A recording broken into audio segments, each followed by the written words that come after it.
Thibitisha pia kwamba mnamo tarehe 23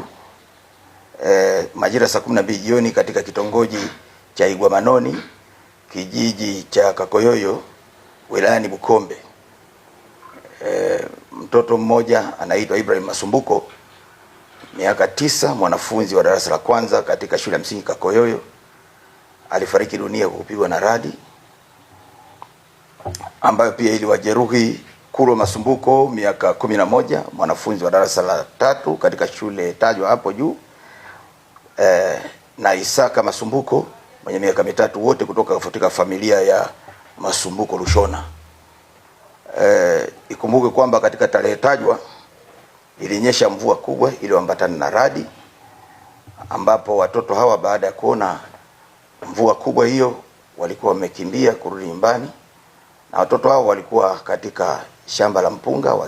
wakiwinda ndege, lakini walivyoona kwamba mvua imezidi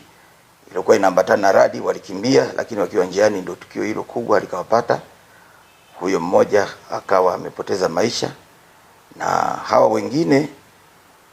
wote walipelekwa hospitali na kupatiwa matibabu, lakini huyu mwili tayari umeshakabidhiwa kwa familia yake kwa ajili ya mazishi. Basi jeshi la polisi linapenda kutoa tahadhari kwa wananchi, haswa katika kipindi hichi cha mvua kali ambazo zinaambatana na radi, wawe wanajichunga, haswa wanapokuwa wako katika mazingira kama hayo, mazingira ya miti mirefu, ili kuweza kulinda uhai wao. Aidha, jeshi la polisi mkoa wa Geita bado tunaendelea na doria mbalimbali